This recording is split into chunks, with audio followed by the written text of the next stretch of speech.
안녕하세요. 건강 365 아나운서 최인경입니다. 청력이 떨어진다는 건 잘 들리지 않은 불편함에서 그치지 않습니다. 사고 위험도 있을 수 있고요. 소통에 문제가 생기면서 소극적이 될 수밖에 없고 우울감도 생기죠. 심지어 노인성 난청의 경우에는 치매와의 연관성에 대한 지적도 있습니다. 난청이 갖는 위험은 그래서 적절한 치료가 필요한 부분이기도 한데요. 특히 노인성 난청을 중심으로 어떤 치료가 진행되는지, 보청기 치료에 있어서 새로운 방법도 있다고 하는데요. 잠시 후에 알아보겠습니다. 그리고 평생 관리가 중요한 당뇨병에 대해서도 살펴봅니다. 건강 365 셀린 디온의 My Heart Will Go On 듣고 시작하겠습니다. KBS 라디오 건강 365 함께하고 계십니다. 난청은 소리를 듣는 능력이 떨어지거나 손실된 상태입니다. 여러 원인이 지적이 되는데요. 특히 나이 들수록 청력이 떨어지는 노인성은 어느 정도 자연스러운 변화일 겁니다. 하지만 나이 탓으로 생각해서 참고 견디는 것으로 방치되면 또 다른 여러 문제가 생기지 않을까 싶은데요. 청력과 치매 위험에 대한 지적은 맞는 얘기일까요? 한양대학교 병원 이비인후과 한상윤 교수에게 도움 말씀 듣겠습니다. 교수님 안녕하세요. 네, 안녕하세요. 네, 반갑습니다. 난청이 주는 위험이 일상의 불편을 넘어서 우울증을 비롯해서 인지 기능과도 연관이 있다는 건 근거가 있을까요? 우선 난청이 주는 위험이 우울증, 인지 기능 이러한 질환들과 연관이 많다라는 근거는 최근 많이 연구되고 있고 네. 그 연관성은 더욱더 입증되고 있습니다. 저희 이비인후과 교실에서도 우울증, 인지 기능이랑 관련된 많은 논문들을 내고 있지만 네. 처음 미국에서 저술한 저명한 학술지인 란셋에서는 인지 기능에 대한 부분이 난청에 의해서 악화될 수 있다라는 것을 확실하게 근거시화하는 결과를 제시하고 있고 네. 또 이러한 부분들을 이제 널리 좀 홍보하고 있습니다. 네. 그런데요, 난청에는 여러 유형이 있지 않습니까? 흔히 말하는 노인성 난청부터 원인에 따라서 난청의 종류가 다양한 걸로 알고 있습니다. 네, 맞습니다. 그 난청의 종류는 달팽이관이나 신경 쪽에 문제가 생겨서 발생하는 감각신경성 난청이 있고 네. 소리를 전달하는 전도 과정의 문제인 전도성 난청, 또 이 두 가지가 섞여서 나타나는 혼합성 난청이 있습니다. 난청이 발생하는 원인 중 가장 흔한 것이 이제 나이인데 네. 나이가 들면 청력은 계속해서 떨어지게 되고 70대가 되면은 거의 70%의 사람들이 경험한다 이렇게 말씀드릴 수 있겠습니다. 네. 이외에도 여러 가지 다양한 소음, 약물, 유전성 난청 등에 의해서 난청이 유발되기도 합니다. 네. 일단 어디서 난청이 시작되는지 발생 부위에 따라서 구분이 되는 거네요. 네, 맞습니다. 그 난청은 손상이나 기형이 있는 부위가 어디인가에 따라서 구분을 하게 됩니다. 네. 그 이름에 원인이 있는 것 같은데요. 일단 전음성 난청은 어떤 상태인 건가요? 네. 간단히 말씀드리면 소리가 달팽이관까지 가기 위해 거쳐야 하는 구조물들이 있는데 네. 고막이나 이소골 이런 것들이 이에 해당합니다. 고막에 문제가 있거나 이소골에 문제가 있어서 달팽이관으로 소리가 적절하게 전달이 되지 못한다면 소리를 들을 수 있는 달팽이관의 능력은 살아있지만 네. 전달을 잘 못한다. 이렇게 돼서 전음성 난청이 발생을 하게 됩니다. 네. 또 감각신경성 난청은 어떻습니까? 반대로 감각신경성 난청은 달팽이관이나 신경이 기능을 못해서 소리를 잘 듣지 못하게 되는 것을 의미하는 말입니다. 그럼 흔히 말하는 노인성 난청이 감각신경성 난청에 해당하는 건가요? 네, 맞습니다. 이제 노인성 난청이라는 게 결국 달팽이관이나 신경 같은 감각을 인지하는 기관이 나이가 들면서 손상이 발생하게 돼서 생기는 질환이다. 이렇게 보시면 될 것 같고요. 네. 그래서 과반수 이상의 사람들은 아까 말씀드렸듯이 이제 70대가 넘어가게 되면은 대부분 난청의 범주로 들어오시기 때문에 네. 이제는 누구나 걸릴 수 있는 질환이다. 이렇게 생각을 하시는 게 좋을 것 같습니다. 네. 혼합성 난청도 말씀하셨는데 그럼 전음성과 감각신경성 난청이 모두 있는 경우도 있을까요? 네, 두 가지가 동시에 있을 수 있는 상황도 있는데요. 네. 외상이나 중이염 같은 경우가 대표적입니다. 중이염의 경우에는 염증을 오래 앓으면서 달팽이관에도 영향을 미치게 되고 네. 외상을 당하거나 이제 외상이라는 건 교통사고 같은 거를 의미하는 건데 네. 이런 경우에 달팽이관에 뇌진탕처럼 물리적인 충격이 가해지고 또 이런 손상이 오게 되면서 동시에 이소골이 망가지는 경우가 있어서 두 가지가 동시에 나타나는 혼합성 난청이 생길 수 있습니다. 네. 지금 나이나 원인에 따라서 이렇게 난청의 종류가 많은데요. 그러면 인지 기능이라든지 치매와의 연관성은 아무래도 노인성 난청에 해당하는 걸까요? 꼭 그렇지만은 않습니다. 네. 노년이 되면은 사실 치매는 잘 걸리게 되죠. 근데 어떤 종류의 난청이나 영향을 미칠 수 있다라고 생각을 하고 있고요. 네. 특히 중년의 난청이 치매에 영향을 미치는 것이 크다라고 보고된 바가 있습니다. 그렇기 때문에 노인성 난청에 국한되지 않고 조금 더 어린 시절의 난청의 원인이 되는 부분들이 결국 치매와의 연관성을 가지고 있을 수 있다. 이렇게 보시면 될 것 같습니다. 네. 또 난청으로 인한 우울증도 생길 수 있다고 하던데요. 잘 들리지 않기 때문에 그럴 수 있을 것 같긴 합니다. 네. 하지만 그렇게 다른 질환과의 연관성을 생각할 때는 뭐 정도의 차이라든지 기준이 있는 거죠? 이제 난청이 무조건 우울증을 발생시킨다라기보다는 어쨌든 난청 환자들이 우울증의 위험도가 많이 높아지게 되는데 사회적 관계가 단절되고 의사소통에서 자신감이 하락되고 이러한 부분들이 또 원인이 될 수 있을 거라고 생각을 합니다. 그래서 우울증 평가와 다양한 설문 도구를 바탕으로 진행한 많은 연구들에게서 연관성이 입증이 되고 있고 당연히 중증도의 난청에서 조금 더 많은 우울증이 발생할 수 있다라는 보고들이 많이 있습니다. 네. 우리가 평균 수명이 늘고 노인 인구가 늘어나면서 초고령 사회를 살고 있는데요. 노화를 원인으로 하는 감각신경성 난청은 뭐 약물이나 수술로 회복을 기대할 수 있는 부분은 아닌 거죠? 네, 약물로 이제 회복을 기대하는 것은 불가능하다라고 보시는 게 맞을 것 같고요. 수술로도 난청이 회복되진 않습니다. 다만 심한 난청의 경우에는 인공호흡 수술을 통해서 소리를 듣게 만드는 방법은 있습니다. 네. 그런 방법은 보청기 같은 게 고려가 되는 건가요? 일단 인공와우 이식술 말씀하셨지만 그래도 보청기가 일반적이지 않을까 싶은데요. 네, 말씀하신 대로 일반적으로는 보청기를 가장 권고하게 되고 심하지 않은 난청의 경우에는 보청기가 인공호흡보다 더 좋은 기능을 발휘할 수 있고 또 보청기는 자연스러운 소리를 들려주기 때문에 보청기를 우선적으로 고려하게 됩니다.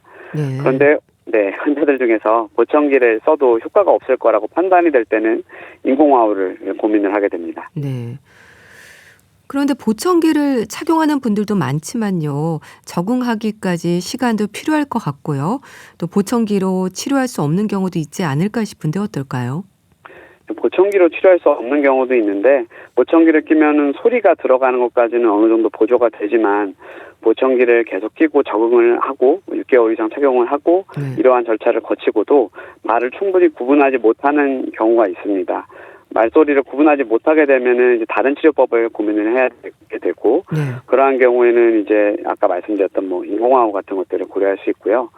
또 반대로 보청기 끼는 것 자체가 좀 힘드신 분들이 있으세요. 예를 들면은 귓구멍이 아프거나 이제 귀에서 계속 고름이 나오거나 하시는 분들은 다른 형태의 이식형 청각기기를 고려하기도 합니다. 네. 난청이 너무 심하거나 이제 말씀하셨듯이 보청기 끼는 게 힘든 분들, 중이염과 같은 귀의 질환이 반복된다거나 하는 경우에도 일반적인 보청기는 좀 어려울 수 있겠네요. 그럼 이런 분들에게는 어떤 방법이 있을까요? 제가 아까 말씀드렸듯이 이제 우선은 그냥 감각신경성 난청이 너무 심하다 이러면은 인공와우라는 이제 이식형 청각기기를 사용을 해서 소리를 듣게 해줄 수 있는데 반대로 중이염 같은 경우는 아까 말씀드렸지만 전음성 난청에 해당이 되는 경우에 혹은 혼합성 난청에 해당이 되는 경우에 달팽이관과 신경의 기능은 살아있기 때문에 이러한 부분들을 귓구멍이나 고막, 이소골을 통해서 거치는 것이 아니라 뼈를 통해서 소리를 직접 전달을 해주면 자연스러운 소리를 들을 수 있기 때문에 잔존 청력에 따라서 골도보청기와 같은 치료법을 고민을 하기도 하고요. 수술을 해서 중이염 수술을 해서 이제 이소골 같은 것들을 새로 끼우기도 하는데 그런 부분으로도 해결이 또 안 되시는 분들은 또 아까 말씀드렸듯이 골도보청기 같은 치료법을 고려할 수 있겠습니다. 네. 이 골전도 보청기 이식술 말씀하신 것 같은데요. 이게 일반적인 보청기와는 어떤 차이가 있는지 궁금합니다. 네, 골전도 보청기 이식 수술은 귓구멍에 끼는 형태가 아니라 머리 쪽에 붙이는 형태의 보청기라고 보시면 될 것 같은데 귓구멍, 고막, 이소골을 통해서 소리를 전달하는 게 아니라 두개골 뼈를 직접적으로 물려서 소리를 전달하게 해주는 그러한 수술입니다. 일종의 수술로 보청기를 씹는 거고 또 바깥에 외부 장치를 다는 거다.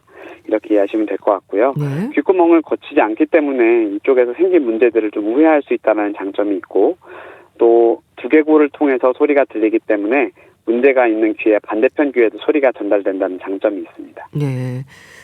이렇게 머리 쪽에 붙이는 형태의 보청기라고 하셨는데요. 네. 이게 뼈를 통해 소리를 전달한다는 게 좀 새롭습니다. 어떤 네. 대상의 기준이 있는 건가요? 모두 가능한 건 아닐 것 같기도 한데요. 네, 맞습니다. 우선은 웨이도나 중위 쪽에 문제가 있어서 일반적인 보청기가 착용이 좀 안 되시는 분들인데 네. 또 달팽이관이나 신경의 기능은 살아있어야지 되거든요. 그 기능이 충분하지 않다면 골도 보청기 이식을 해도 효과가 없기 때문에 달팽이관과 신경에서 이 소리를 들을 수 있는 기능이 어느 정도 살아있으신 분들에게 효과적입니다. 네. 그러니까 웨이도나 중이에 문제가 있는 분들, 그러면서도 네. 달팽이관이나 신경의 기능이 살아있는 분들에게 이제 가능하다고 하셨는데 네. 그런 기준에 적합한지 보는 검사도 좀 많이 있나요?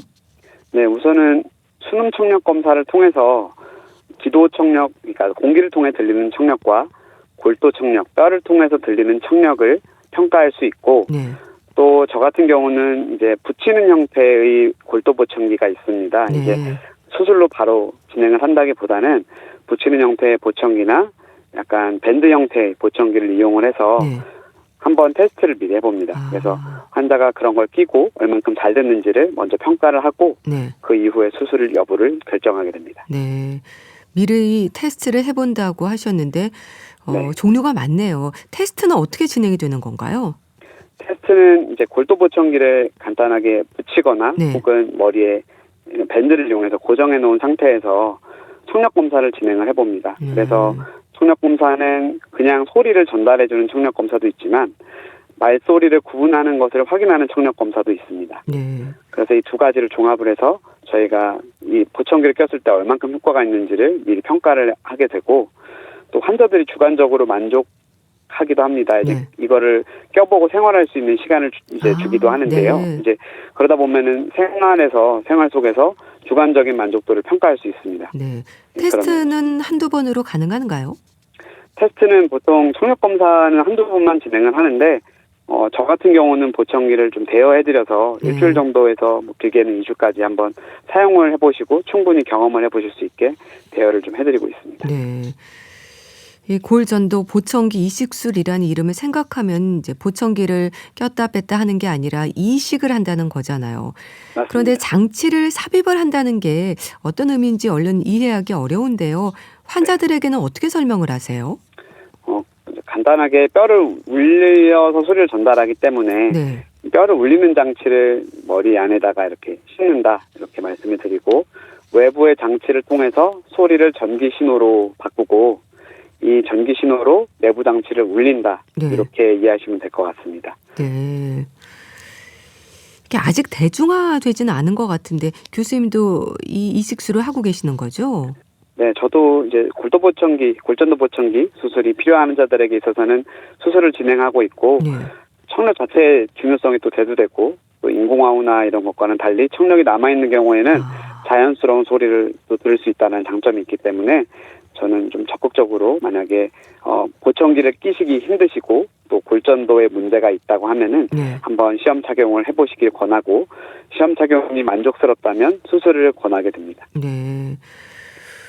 일단은 테스트를 해본다고는 하셨는데 환자분들은 어떤 부분을 가장 걱정을 하세요?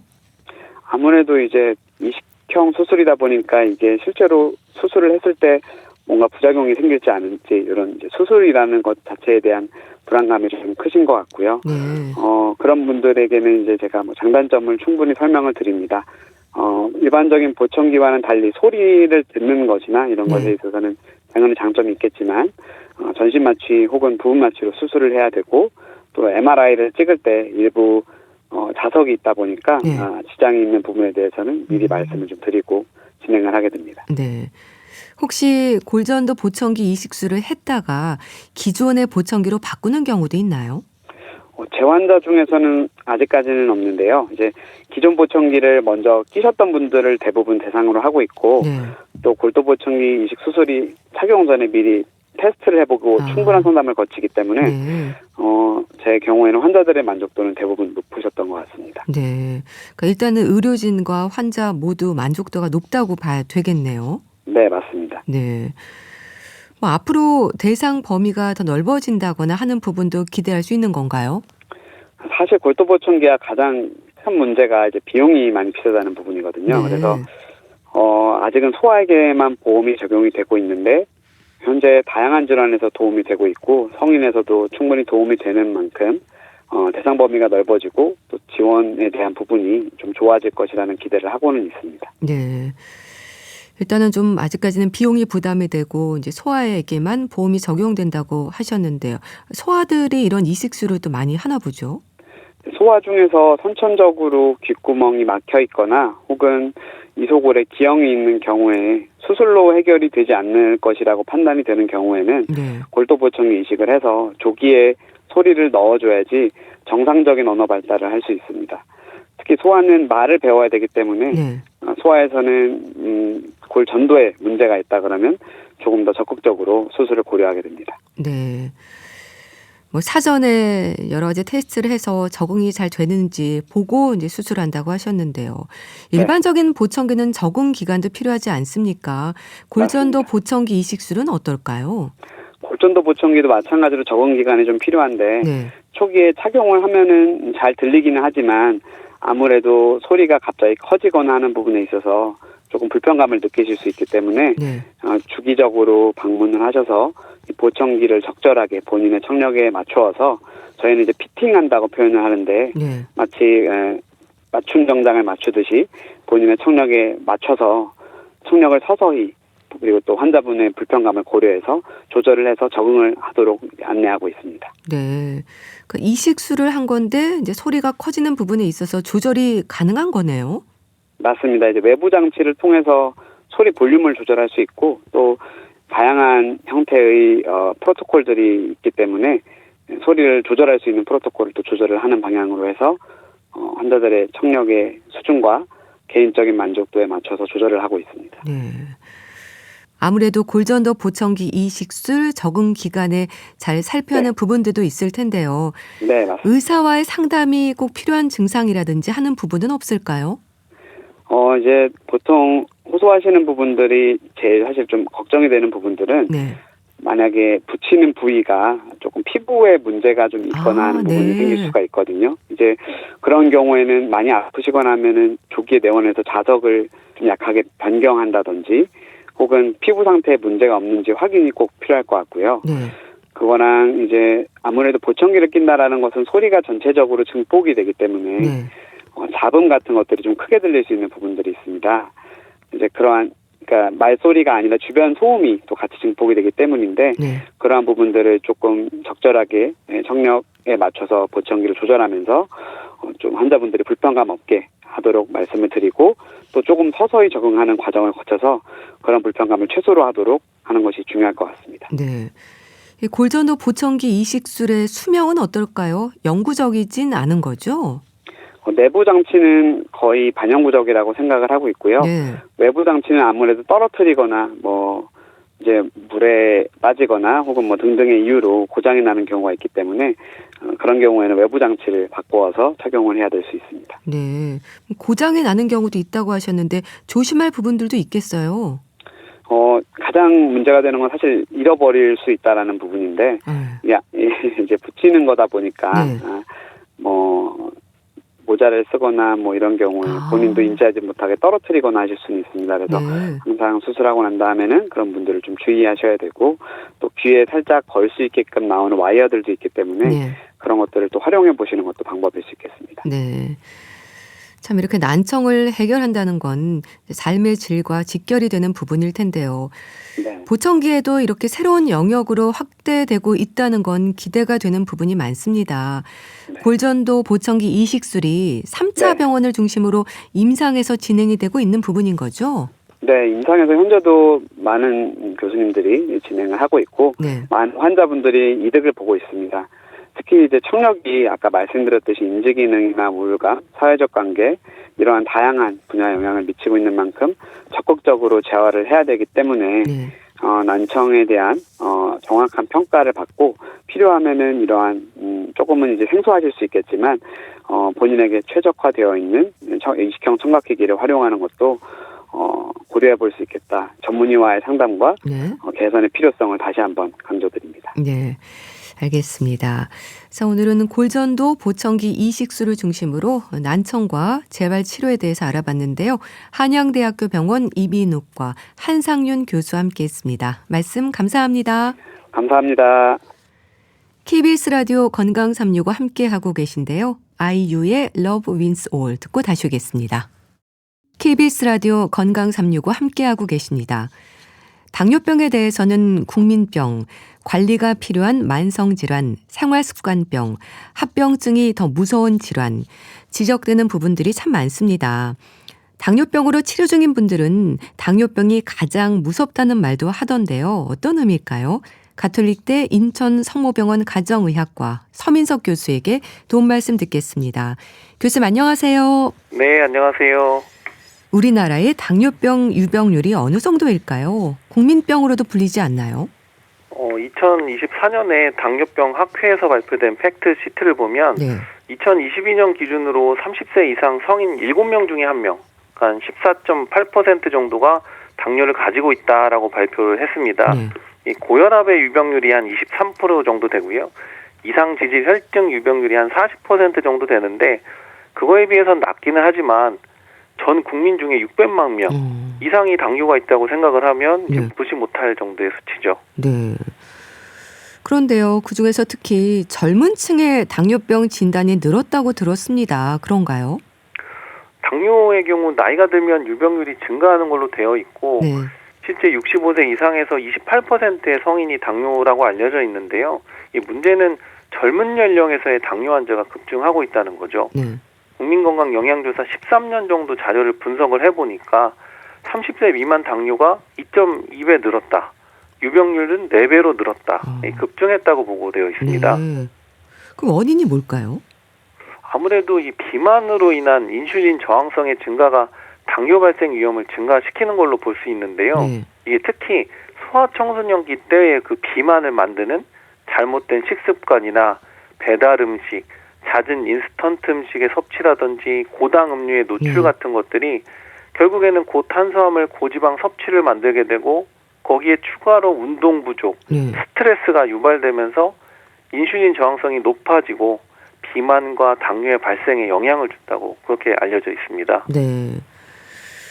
뭐 잘못된 식습관이라든지 요즘 흔한 배달 음식 좀 지적을 하셨는데요. 이렇게 비만이 문제가 되는 건 흔히 말하는 단짠의 혈당 스파이크도 영향을 주는 걸까요?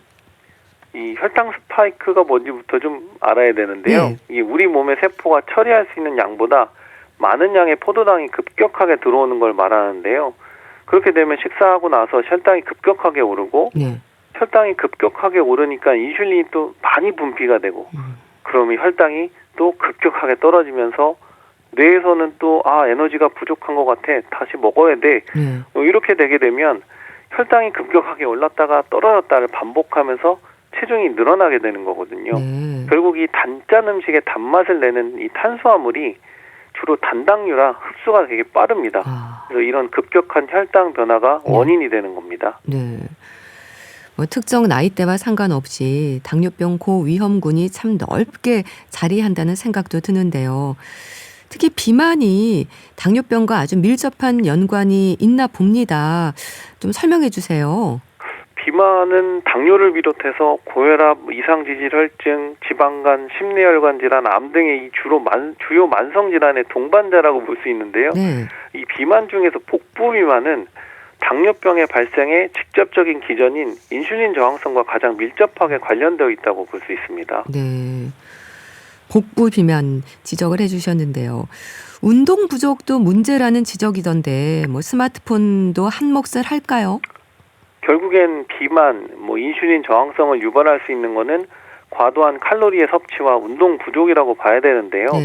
이 운동 부족은 현대인의 생활 환경이 변화돼서 영향을 주었다고 보는데 아무래도 스마트폰이나 컴퓨터 사용이 늘어나면 좌식 생활을 하거나 아니면 침대에서 누워 계시는 시간이 많기 때문에 네. 상대적으로 운동 부족이 나타날 수밖에 없습니다. 네. 뭐 특별히 코로나 팬데믹 기간 동안에 뭐 재택근무도 하고 온라인 수업 같은 것들 하면서 실내 활동이 너무 늘어나니까 네. 운동량이 줄어든 것이 비만과 당뇨 발생의 위험을 증가시켰다라고 지금 생각하고 있습니다. 네.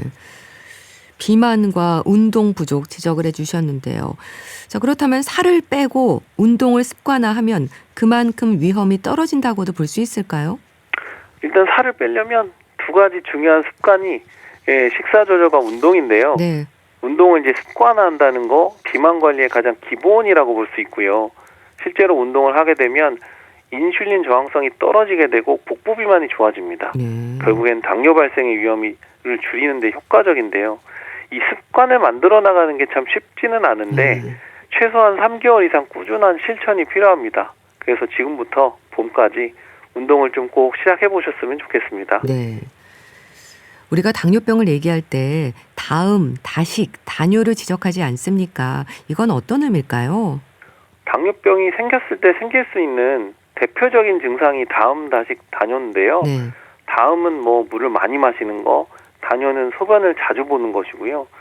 이 혈액 속에 당분이 많아지면 당분을 낮추기 위해서 몸 밖으로 당을 빼내는데 네. 이 과정에서 소변이 좀 자주 마렵게 됩니다.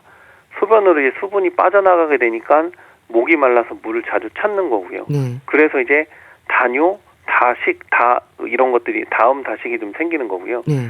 그리고 다식은 많이 먹게 되는 건데 이게 음식을 섭취한 당분이 우리 몸에 전달이 돼야 되는데 빠져나가 버리거든요. 그러다 보니 우리 몸에서는 에너지는 계속 모자라는 것 같다라고 배고픔을 느끼게 되고 네. 그러니 이제 계속 먹는 거죠. 그래도 에너지가 계속 소변으로 빠져나가게 되니까 다식을 해도 체중이 빠집니다. 네. 이런 이제 당뇨가 심한 경우에 다음, 다뇨, 다식 이런 전형적인 증상이 생길 수 있고요. 네. 당뇨 초기에는 이런 증상들이 흔하게 나타나지는 않습니다. 네. 다음, 다뇨, 다식. 그럼 이런 증상들이 생길 때 당뇨병을 의심하는 경우가 많은 건가요? 근데 현실적으로는 잘 모르는 분들도 많을 것 같습니다. 다음, 다뇨, 다식 같은 증상은 워낙 잘 알고 계셔서 네. 소변만 좀 자주 보거나 물만 자주 마셔도 당뇨 아닌가요? 하고 병원을 오시는 경우들이 많은데요. 네. 실제 검사를 해보면 당뇨가 있는 경우들은 많지는 않고요. 네. 현실적으로는 당뇨를 진단받게 되는 경우는 무증상인데 건강검진에서 혈당이 높다라고 해서 진단되는 경우들이 많습니다. 네. 그 외에는 그냥 몸이 좀 피곤하다, 밥 먹고 나서 많이 졸리다 등의 이제 초기 당뇨 증상으로 병원에 왔다가 네. 진단되는 경우들도 많습니다. 네. 보통은 무증상인데 건강검진에서 혈당이 높은 경우가 많다고 하셨는데 이게 일시적일 수도 있는 건가요? 그렇습니다. 네, 일시적으로 나타날 수 있습니다. 네. 제 지인 중에는 어느 날부터 발 뒤꿈치로 각질이 생기고 갈라지는 게 심해서 피부과에 갔다가 당뇨병 확인을 해보라는 말도 들었다고 하던데요. 이것도 연관이 있을까요? 당뇨가 심해지면 나타나는 증상 중에 피부 증상도 있는데요. 네. 특히 피부가 많이 건조하고 가렵다라는 증상이 당뇨 초기 고혈당으로 나타날 수 있는 증상인데요. 그 외에 이제 상처가 잘 낫지 않다든지 피부에 세균 감염이 생긴다. 아니면 목이나 겨드랑이, 사타구니 피부가 검게 변한다. 이거 이제 흑색 가시세포증이라고 하는데 네. 뭐 이런 경우는 당뇨가 심하고 이미 진행된 상태라고 볼 수는 있고요. 그래서 이제 가렵거나 건조증이 있는데 피부과적으로는 이제 특별한 이상이 없다. 네. 그러면 혹시 당뇨 때문에 생기는 증상 아닌가라고 확인해보라고 말씀드립니다. 네. 그래서 실제로 당뇨병 여부를 확인했고 진단을 받아서 약을 먹기 시작했는데 거짓말처럼 발 뒤꿈치가 깨끗해졌다고 하더라고요. 이게 당뇨병으로 인한 증상들이 다양한가 봐요. 뭐 피부 질환 같은 경우에는 뭐 당뇨약 복용한 것뿐만이 아니라 아마 피부 질환에 대한 치료도 받으셨을 것 같기는 한데요. 네. 당뇨 관리를 하는 것이 피부 상태와 증상을 호전시키는데 중요한 부분이다라는 걸 우리가 알 수 있는 거고요. 뭐 당연히 혈당 관리가 안 되면 피부 질환에 대한 관리를 해도 잘 낫지 않으니까요. 네. 당뇨의 이제 3다 증상 이외에 다양한 증상이 나타날 수 있는데 살이 좀 갑자기 빠진다든지 네. 눈이 갑자기 흐려진다든지 손발이 저리다 이런 증상도 당뇨와 관련이 있을 수 있고요. 네. 평소에 일을 힘들게 하지 않았는데 잠도 잘 잤는데 계속 피곤하다. 그러면 당뇨를 한번 또 의심을 해봐야 됩니다. 네. 특히 이제 식사를 하고 난 후에 낮에 너무 많이 졸리다. 그러면 이제 혈당 확인도 해봐야 되고요. 네. 근데 당뇨병이 왜 그렇게 위험한지 잘 실감하지 못하는 분들도 많은 것 같은데요. 합병증에 대한 설명도 주셔야 하지 않을까 싶습니다. 사실 당뇨는 말 그대로 혈당이 너무 높아서 소변으로 당이 빠져나오는 걸 의미하잖아요. 네. 사실 불편한 증상이 많긴 하지만 당뇨 자체로 무서운 거는 아닙니다. 특히 뭐 초기 당뇨는 증상도 없으니까 별로 심각성을 모르기도 하는데요. 네. 사실 문제는 당뇨의 합병증입니다. 당뇨를 이제 조절하는 목적 자체가 결국 합병증을 예방하거나 최대한 늦추기 위한 거라고 볼 수 있는데요. 네. 이 대표적으로 미세혈관, 조그마한 혈관에 문제가 생기면 당뇨 망막병증이 생겨서 실명할 수도 있고, 네. 신장병증이 생기면 만성 신부전으로 이제 투석할 수도 있는 거고, 신경에 문제가 생기면 신경통증 때문에 고생할 수 있는 거고요. 네. 이 큰 혈관에도 문제가 생기면 뭐 협심증, 심근경색, 뇌경색, 다리 말초 혈관 질환 이런 것들이 유발이 될 수 있고, 네. 다리 혈관에 문제가 생기면 당뇨 발로 고생하고, 협심증이나 심근경색, 뇌경색은 이제 사망할 수 있는 위험이 높은 합병증이라고 봐야 됩니다. 네. 다양한 합병증에 대한 말씀 주셨는데요. 그런 전신 질환들로 이어질 만큼 합병증의 위험이 높은 건 왜 그런 건가요? 이 여러 합병증에서 말씀을 드리긴 했는데, 네. 결국에 혈당이 높게 유지가 되면 전신 혈관과 신경에 문제를 유발하게 되는 거거든요. 혈관에 문제가 되니까 심장, 뇌, 신장, 눈 혈관을 망가뜨리는 거고, 네. 신경 기능에 문제가 생기니까 말초 신경이 손상돼서 저리기도 하고, 자율신경 기능이 떨어지면 소화가 안 되고 기립성 저혈압 증상이 생길 수도 있는 거고요. 네. 그 외에 뭐 당뇨 자체에 의한 면역 저하 때문에 피부 감염도 잘 생기고, 대상포진 폐렴 발생 위험이 증가되고, 발기부전 같은 성기능 장애, 치주염 같은 잇몸 질환도 생기기 때문에 네. 머리부터 발끝까지 문제가 생긴다고 볼 수 있습니다. 네. 그런 만큼 이제 당뇨병 관리를 잘 하셔야 될 것 같은데요. 당뇨병은 생활 습관이고 노화라는 말도 하고요. 가족력도 문제라는 말도 있던데요. 가족력도 있습니까? 당뇨라는 질환도 다른 만성 질환처럼 운동 부족, 과다한 음식 섭취 같은 잘못된 생활 습관에 의한 비만이 중요성이 증가되고 있기는 하지만, 네. 가족력과 같은 유전적인 요인, 뭐 스트레스나 노화와 같은 여러 가지 복합적인 영향에 의해서 유발된다고 봐야 되는데요. 네. 가족력 같은 경우에 통상 당뇨병 발생 위험의 30%에서 70% 정도는 유전이다 라고 되어 있고, 네. 실제 부모님 중에 양쪽 두 분이 당뇨가 있으면 자녀는 25%에서 30% 정도는 당뇨가 생길 수 있다라고 되어 있습니다. 그러니까 가족력과 같은 유전적인 요인이 이제 많다고 하셨는데요. 그럼 가족력의 위험은 식습관의 문제인 걸까요? 젊은 층의 당뇨병은 가족력인 경우도 많다고 하던데요.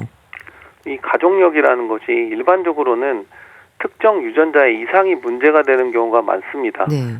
그렇지만 결국 부모님의 생활 습관을 자녀들도 보고 따라하게 되잖아요. 그렇죠. 그렇기 때문에 가족들이 공유하는 식습관, 고칼로리 음식을 좋아하는 거, 단순당 음식을 많이 먹는 이런 이제 식사 습관의 습성을 닮아가는 거죠. 네. 그리고 운동 부분에 있어서도 부모님들이 운동을 잘 하지 않는다? 그럼 자녀들도 운동을 좀 싫어하게 되는, 이런 가족력이라는 것이 생활 습관을 담는 부분도 있습니다. 네. 결국 이 가족력, 가족의 잘못된 생활 습관을 아주 어려서부터 배우게 되니까 소화 비만이 생기고 젊은 나이에 당뇨가 생기는 거죠. 네. 생활 습관 관리가 그만큼 더욱 중요하겠네요. 네. 당뇨병은 혈당이 조절되지 않는 게 문제이지 않습니까? 혈당이 우리 건강에 미치는 영향이 크지 않습니까?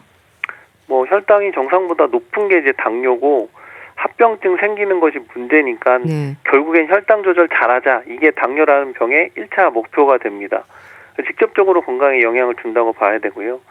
실제로 이제 당뇨 합병증인 경우에 당뇨를 좀 오래 앓았거나 수치가 너무 계속 높게 나타나면 네. 합병증이 생길 위험성이 이제 높아지게 되고요. 네. 합병증도 빨리 나타나고 중증도 더 심해질 수 있습니다.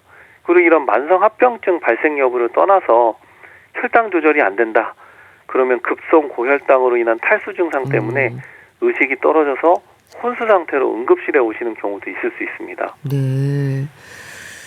그만큼 혈당 조절이 중요하고 또 합병증의 위험이 높은 건데요. 콩팥 손상이라든지 뇌졸중과 같은 질환과도 연결될 수 있는 만큼 삶의 질과도 직결될 수 있겠어요. 이 모든 합병증이라는 게 생명과 직결될 수 있는 부분도 있긴 한데 네. 생명은 보존을 해도 합병증으로 고생하면서 삶의 질이 떨어지는 문제도 간과할 수가 없는데요. 네. 콩팥 손상이 생기면 결국에는 만성 콩팥병이 생기면서 투석이나 신장 이식을 고려를 해야 되는데 네. 투석의 경우에는 일주일에 3번, 한 번에 4시간씩 병원에서 투석을 해야 되기 그렇죠. 때문에 일상생활에 큰 영향을 줍니다. 뇌경색 같은 경우에도 회복이 잘 된다고 해도 편마비 있고 언어장애, 삼킴곤란, 시야장애, 어지럼증에 다양한 후유증이 생기기도 하고요.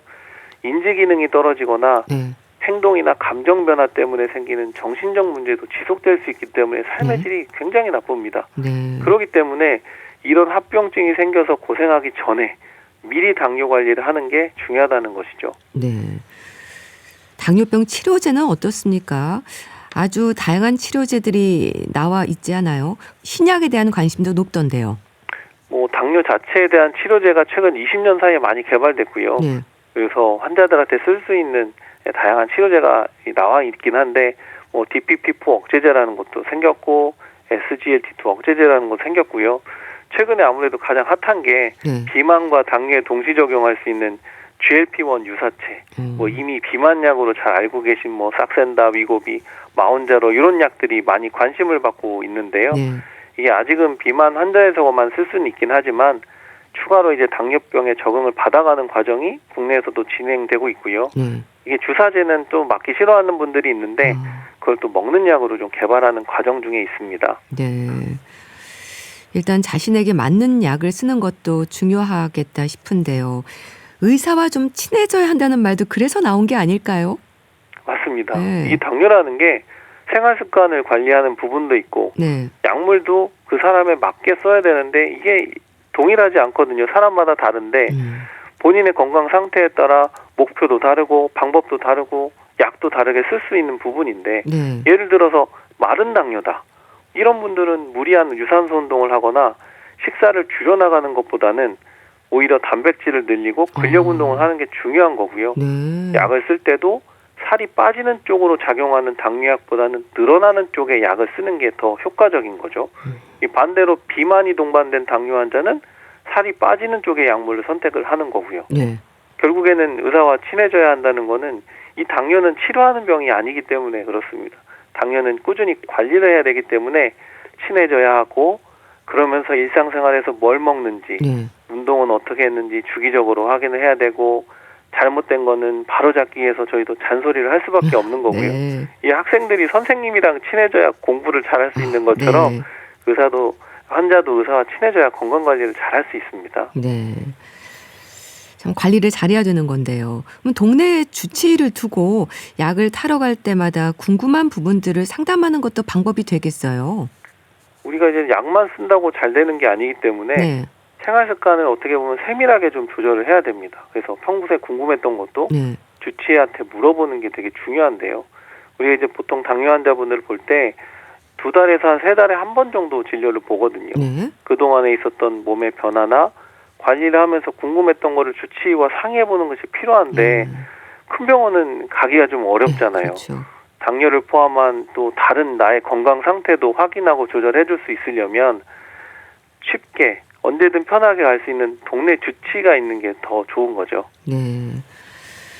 그럼 약을 줄이거나 바꿔야 하는 경우도 있지 않을까요? 당뇨약을 사용하는 방법이 크게 2가지인데요. 네. 처음부터 세게 써서 혈당을 확 낮추고 점점 줄여가는 방법이 있고요. 약하게 써서 점차 올려가는 방법이 있습니다. 근데 강하게 쓰는 경우에는 혈당이 너무 많이 떨어지면 저혈당이 생기는 경우도 있고 네. 간혹 약물 자체에 부작용이 생기는 경우들이 있기 때문에 이런 경우에 약을 줄이거나 다른 약으로 바꿔야 되는 경우들이 있습니다. 네. 그러니까 건강 상태를 잘 확인하고 이제 조절을 해야 되는 건데요. 그렇다면 잘 관리를 하면 약을 끊을 수 있는 건가 생각하는 분들도 많은데 당뇨병의 경우 이건 어떨까요? 아마도 이제 모든 당뇨 주치의의 소망이 아닐까 싶은데요. 왜냐하면 생활습관 조절만 좀 열심히 해도 당뇨약은 충분히 줄이고 끊어볼 수 있거든요. 그런데 현실적으로 보면 생활습관 조절을 말씀드려도 실천하지 못하는 경우가 너무 많습니다. 실제로 2024년 조사를 보면 걷기 실천하는 사람 40%가 약간 넘고요. 담배 피는 사람 10%, 아직도 고위험 음주를 하는 경우가 14% 정도 되거든요. 생활습관을 조절하지 않으니까 우리가 당뇨약을 줄이거나 끊어볼 수 있는데도 그러지 못하는 경우들이 많고 관리를 안 하니까 오히려 약이 늘어나는 경우들이 많다는 거죠. 그래서 새해에는 부디 생활습관 조절을 좀 잘 실천하셔서 당뇨 관리를 좀 잘하고 약도 좀 줄이고 끊어보는 건강한 한 해가 됐으면 좋겠습니다. 네. 생활습관 관리가 중요하다는 거 기억하시면 좋겠네요. 네. 알겠습니다. 자, 오늘은 당뇨병의 관리에 대해서 이제 말씀드렸는데요. 가톨릭대 인천 성모병원 가정의학과 서민석 교수와 함께했습니다. 말씀 감사합니다. 네, 감사합니다. 김민종의 착한 사랑 보내드리면서 인사드릴게요. 건강365 아나운서 최인경이었습니다. 고맙습니다.